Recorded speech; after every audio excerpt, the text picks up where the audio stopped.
नमस्कार दोस्तों, स्वागत है आपका अपने यूट्यूब चैनल नया एसोसिएट में। दोस्तों, कुछ फ्रेंड्स के मैसेज आए हैं कि हमें कॉन्ट्रैक्टर को कैसे ऐड करना है, ईपीएफ के अंदर हम अपनी कंप्लाइंस कैसे करेंगे, यानी कि प्रिंसिपल एम्प्लॉयर अपनी कंप्लाइंस कैसे करेगा। दोस्तों, आप प्रिंसिपल एम्प्लॉयर की कंप्लाइंस आपको कैसे करनी है, इसके बारे में आज आपको प्रॉपर बताऊँगा।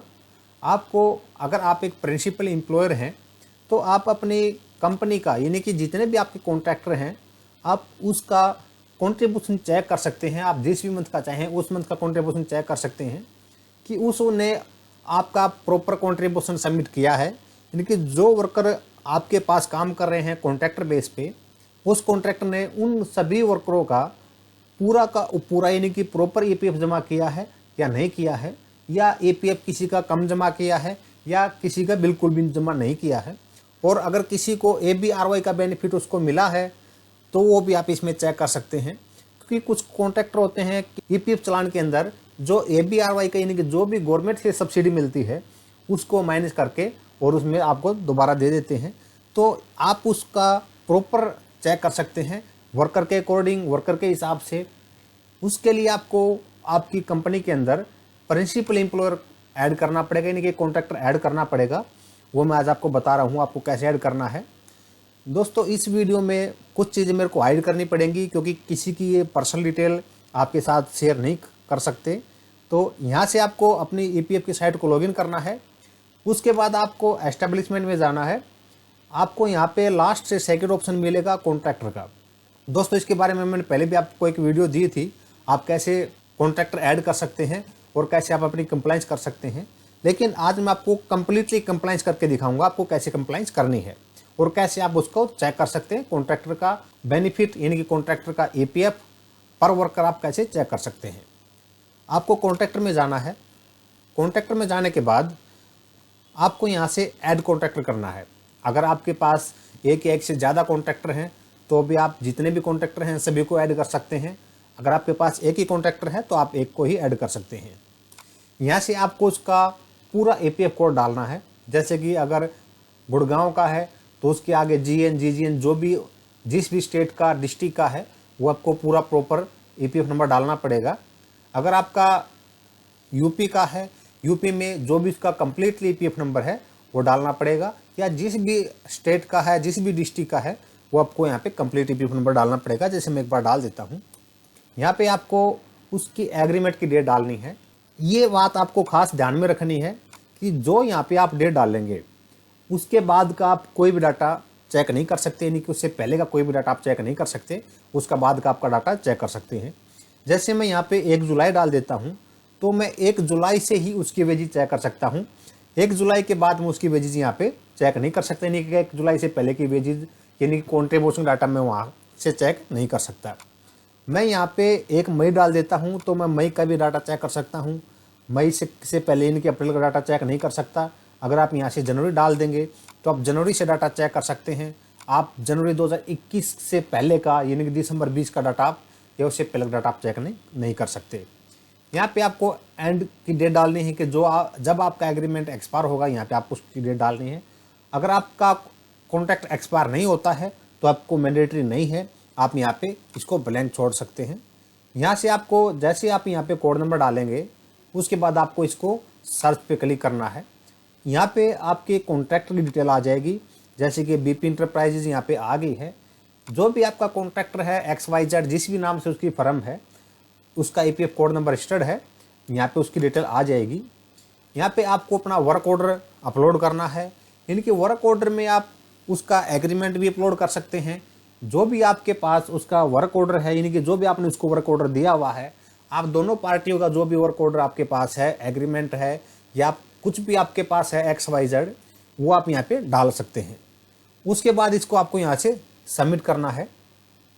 सबमिट करने के बाद आपके सामने एक डिटेल आ जाएगी। सबमिट करने के बाद आपके सामने यहाँ पे एक डिटेल आ जाएगी। यहाँ से आप उसको रिजेक्ट कर सकते हैं और उसको फाइनलाइज करना है। यहाँ पे आप फाइनलाइज करने के बाद यहाँ से आपका कॉन्ट्रैक्टर जो ऐड हो जाएगा। उसके बाद आपको यहाँ से अपनी कंप्लाइंस करनी है। जैसे कि हमने यहाँ पे एक कॉन्ट्रैक्टर ऐड कर लिया है, यहाँ पे डिटेल उसकी आ चुकी है। अब हमने उसकी कंप्लाइंस करनी है। कंप्लाइंस आप कैसे करेंगे और आप उसकी को कैसे चेक करेंगे कि उसने ईपीएफ का पैसा जमा किया है या नहीं किया है। उसके बाद सेकंड ऑप्शन आता है upload monthly detail of contractor employ. यहाँ पे आपको अपने वर्कर का, जो भी आपके कॉन्ट्रैक्चुअल वर्कर हैं, उनका आपको यहाँ पे डाटा अपलोड करना है। डाटा में आपको अपलोड क्या करना है, पहले आपको यूएन करना है, उसके बाद आपको इसका कर्मचारी का नेम आपको डालना है, उसके बाद आपको टोटल वेजेज डालनी है, ईपीएफ वेजेज, और उसके बाद यहाँ पे आपको डेज डालने हैं।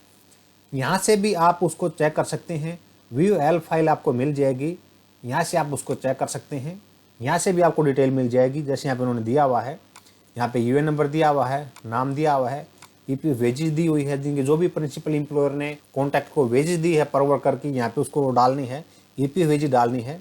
क्योंकि यहाँ पे ग्रोस वेजेज डालेंगे तो उसमें आपका मिसमैच आ जाएगा, क्योंकि ग्रोस वेजेज और ईपीएफ वेजेज में दोनों में डिफरेंस होता है। और यहाँ पे आपको उसके वर्किंग डेज डालने हैं। ये फाइल आपको सेम इसी प्रकार से जैसे आप टेक्स्ट फाइल बनाते हैं ईपीएफ का चालान बनाने के लिए, इसी प्रकार से आपको सीएसवी करके और टेक्स्ट फाइल में आपको उसको क्रिएट करना है। उसमें सिर्फ आपको हेड का फर्क मिलेगा, और ये सेम उसी प्रकार से आप सीएसवी टू आपको टेक्स्ट में कन्वर्ट करना है। उसके बाद आपको यहाँ पे वो वेजेस अपलोड करनी है। जैसे मैं यहाँ से कॉन्ट्रैक्टर आप सिलेक्ट कर लेते हैं, जिस भी कॉन्ट्रैक्ट का आपको वेजेस अपलोड करनी है उसका आपको यहाँ पे नाम सेलेक्ट करना है। यहाँ से आपको वेजेस सेलेक्ट करनी है, जिस मंथ की आपने वेजेस डालनी है वो मंथ आपने सेलेक्ट करना है, और यहाँ से आपको चूज फाइल करके वेजेस को अपलोड करना है। आप यहाँ से किसी भी मंथ की वेजेस आप उसकी अपलोड कर सकते हैं, जब से आपने कॉन्ट्रैक्ट एग्रीमेंट को स्टार्ट किया है, यानी कि जब से आपने कॉन्ट्रैक्ट वहाँ से पे डाला है। यहाँ पे आपकी आ जाएगी अपलोडेड, यानी कि जो आपने फाइल अपलोड की है आप उसको देख सकते हैं। यहाँ पे आ जाएगा व्यू मेंबर, आप मेंबर पे क्लिक करके सभी मेंबर का डाटा चेक कर सकते हैं जो आपने अपलोड किया है, और यहाँ से आप उसको डिलीट भी कर सकते हैं। उसके बाद आपने यहाँ से अपलोड करने के बाद दोस्तों, उसके बाद आप उसकी कंप्लाइंस कैसे करेंगे ये यहाँ पे मायने रखता है। आप उसको कैसे चेक करेंगे कि कॉन्ट्रैक्टर ने उसका पैसा डाला है या नहीं डाला है, मैं यहाँ पे एक आपको सैंपल करके दिखाऊंगा। उसके बाद आपको यहाँ पे वेजेस अपलोड करने के बाद आपको कंप्लाइंस डैशबोर्ड में जाना है। जैसे यहाँ पे हम चले जाते हैं कंप्लाइंस डैशबोर्ड में। उसके बाद फिर आपको उसी कॉन्ट्रैक्टर का आपको नाम सेलेक्ट करना है जिस कॉन्ट्रैक्ट की आपने वेजेस डाली थी, और यहाँ पे आपको उसका मंथ सेलेक्ट करना है। यहाँ पे मैं मंथ सेलेक्ट कर लेता हूँ जो इस मंथ की मैंने वहाँ पे वेजेस डाली थी। उसके बाद यहाँ पे आपको करना है शो कंप्लाइंस। आप जैसे ही शो कंप्लाइंस पे क्लिक करेंगे, यहाँ पे आपके सभी वर्कर का डाटा आ जाएगा जिसका डाटा आपने यहाँ पे अपलोड किया था। यहाँ पे आप जो फाइल अगर वहाँ पे अपलोड करके कैंसिल कर देंगे और उसको आप यहाँ पे कॉन्ट्रीब्यूशन डालेंगे, डाटा अपलोड करेंगे, तो यहाँ पे कैंसिल लिखा आ जाएगा। जैसे यहाँ पे कैंसिल लिखा हुआ आया हुआ है, यहाँ पे नोट कॉन्ट्रीब्यूशन आया हुआ है। यहाँ पे सबसे पहले आपको उसका यूएन नंबर मिल जाएगा, नाम मिल जाएगा, यहाँ पे आपको उसकी वेजेस मिल जाएगी। यानी कि यहाँ पे मैंने ईपीएफ वेजेस यहाँ पे जो डाली हुई है, यहाँ पे डेज डाले हुए हैं, और यहाँ पे जो ईपीएफ वेजेस उसने डाली हुई है, यानी कि जो कॉन्ट्रैक्टर ने ईपीएफ वेजेस पेड की हुई है वो यहाँ पे आ जाएगी, और हमने जो वेजेस यहाँ पे डाली थी वो यहाँ पे आ जाएगी। यहाँ पे उसके डेज आ जाएंगे। यहाँ पे जो उसने ईसीआर में डाटा अपलोड किया है, नीड्स के अकॉर्डिंग उसने कॉन्ट्रीब्यूशन चालान बनाया है, यहाँ पे उसकी सारी वेजेस आ जाएगी, ईपीएफ वेजेस आ जाएगी, ईपीएस वेजेस आ जाएगी, ईडीएलआई वेजेस आ जाएगी। यानी कि जो हमारे ईसीआर में पार्ट होते हैं सेम पार्ट हमारे यहाँ पे आ जाएगी।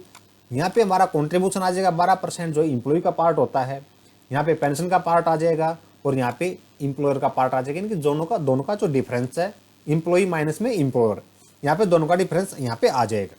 अगर किसी को गवर्नमेंट सब्सिडी मिली है, यानी कि सपोज करते हैं कोई एफबीआरवाई का बेनिफिट ले रहा है या पीएमपीआरवाई का बेनिफिट ले रहा है, तो यहाँ पे आपको पता लग जाएगा, यहाँ पे उसका बेनिफिट आ जाएगा अवेलेबल है या नहीं ले रखा है। तो यहाँ पे जैसे नोट अवेलेबल आया हुआ है तो यहाँ पे अवेलेबल आ जाएगा, और जो भी उसका अमाउंट है यहाँ पे उसका अमाउंट आ जाएगा जितने भी इसको गवर्नमेंट सब्सिडी मिली है।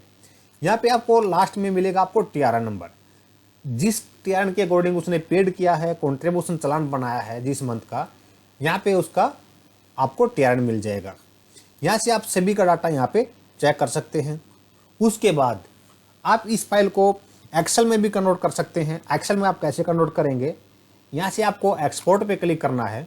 जैसे ही आप एक्सपोर्ट पे क्लिक करेंगे, आपके सामने एक एक्सेल की फाइल डाउनलोड हो जाएगी। मैं उस एक्सेल की फाइल को डाउनलोड करके एक बार ओपन करके आपको दिखा देता हूँ, आप कैसे उसको मिसमैच, जो भी मिसमैच आपका डाटा है उसको चेक कर सकते हैं। क्योंकि आप अगर एक्सेल की फाइल है, एक्सेल में आपका जो भी डाटा मिसमैच है उसको आप आसानी से कैलकुलेट कर सकते हैं, आसानी से उसको चेक कर सकते हैं कि कॉन्ट्रीब्यूशन कितना कम है या कितना ज़्यादा है, कितना मिसमैच है, आप यहाँ से चेक कर सकते हैं। जैसे हमने वहाँ पे शो कंप्लाइंस में देखा था, सेम उसी प्रकार की आपके सामने यहाँ पे फाइल आ जाएगी, यहाँ पे यूएन नंबर आ जाएंगे, यहाँ पे नाम आ जाएगा, यहाँ पे वेजेस मंथ आ जाएगा, इस मंथ की हमने वेजेस अपलोड की थी, यहाँ पे एपीएफ वेजेस जो हमने अपलोड की थी वो आ जाएगी, यहाँ पे डेज आ जाएंगे। उसके बाद यहाँ पे उसका कॉन्ट्रीब्यूशन आ जाएगा, जो कॉन्ट्रीब्यूशन कॉन्ट्रैक्टर ने पेड किया है, और सेम जो ईसीआर के पार्टिकुलर हेड हैं उसी के अकॉर्डिंग यहाँ पे आ जाएंगे जितने कॉलम ईसीआर के अंदर हैं, जिनके जो यहाँ पे EPF wages, EPS wages, EDLI wages जो ईपीएफ के पार्ट हैं यहाँ आ जाएंगे। यहाँ पे आपको लास्ट में टीआर नंबर मिल जाएगा। इसमें कुछ जो यहाँ पे एनए आया हुआ है, यहाँ पे मैं आपको दिखा देता हूँ। जैसे यहाँ पे पेमेंट कन्फर्म है और इसकी मैंने यहाँ पे एक यूएन नंबर डाला था, तो इसकी यहाँ पे मैंने वेजेस डाली थी, क्योंकि कुछ मैंने आपको दिखाने के लिए गलत वेजेस डाली थी ताकि हम आपको प्रॉपर दिखा सकें कि उसका कॉन्ट्रीब्यूशन प्रॉपर है या नहीं है।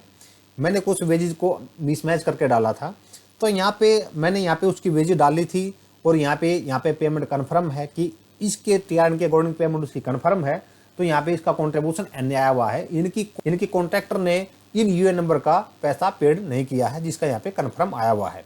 मैंने ये दिखाने के लिए आपको कुछ मिसमैचिंग डाटा डाला था। इनके जिसका कॉन्ट्रीब्यूशन हमने पेड नहीं किया था, इनके जो वर्कर हमारे यहाँ सिलेक्ट हो चुके थे, मैंने ये यहाँ पे उनका डाटा डाला है। तो यहाँ पे पेमेंट कन्फर्म में एनए है, इनका कॉन्ट्रीब्यूशन उसने पेड नहीं किया है। अगर किसी भी कॉन्ट्रैक्टर का यहाँ पे पेमेंट कन्फर्म के सामने अगर आपने वेजेस अपलोड की है, यहाँ पे एनए आ जाता है, तो आपके उन कर्मचारियों का पैसा उस कॉन्ट्रैक्टर ने पेड नहीं किया है। आप उस कॉन्ट्रैक्टर के ईसीआर चेक कर सकते हैं, आप उस कॉन्ट्रैक्टर का डाटा यहाँ से वेरीफाई कर सकते हैं। और अगर किसी भी कॉन्ट्रैक्टर ने किसी भी वर्कर का अमाउंट पेड नहीं किया है, तो आप यहाँ से चेक करके उसका अमाउंट रीपेड करवा सकते हैं। अगर किसी कॉन्ट्रैक्टर ने उसका अमाउंट पेड नहीं किया है, तो आप उसको यहाँ से रीचेकिंग करके और उसको दोबारा से उसका चालान क्रिएट करवा सकते हैं। जैसे यहाँ पे मैंने कुछ मिसमैचिंग डाटा डाला था, यहाँ पे मैंने वेजेस यहाँ पे डाली हुई है और इसने यहाँ पे इसके अकॉर्डिंग वेजेस यहाँ पे अपलोड की हुई है।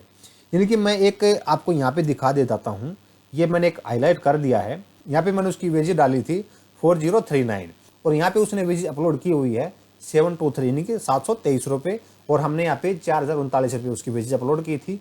तो इसके अकॉर्डिंग अगर यहाँ पे आपको उसका डिफरेंस मिलता है, तो यहाँ पे उसने कम वेजेस पे पीएफ जमा किया है, ये भी आप उसका चेक कर सकते हैं। अगर यहाँ पे आपको डिफरेंस मिलता है तो उसने कम वेजेस पे जमा किया है। अगर यहाँ पे भी आपका 723 होता या फिर आपका यहाँ पे 4039 होता, तो यहाँ पे इसका मतलब है कि उसने ईपीएफ चालान सही जमा किया हुआ है, प्रॉपर तरीके से जमा किया हुआ है, सभी का जमा किया हुआ है और टोटल वेजेस पे इनकी ईपीएफ वेजेस पे जमा किया हुआ है। तो ऐसे आप अपने सभी कॉन्ट्रैक्टर की कंप्लाइंस कर सकते हैं।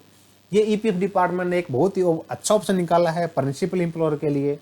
अगर आपका भी कोई कॉन्ट्रैक्टर है, आपका उसका डाटा चेक कर सकते हैं और चेक करने के बाद अपने सभी कर्मचारियों का ईपीएफ मैच कर सकते हैं। अगर किसी ने कॉन्ट्रैक्टर ने पूरा प्रॉपर चालान पे नहीं किया है, इनके सभी कर्मचारियों का अमाउंट पे नहीं किया है, सभी कर्मचारियों को चालान पे नहीं किया है, तो आप उसको रीपेड करवा सकते हैं।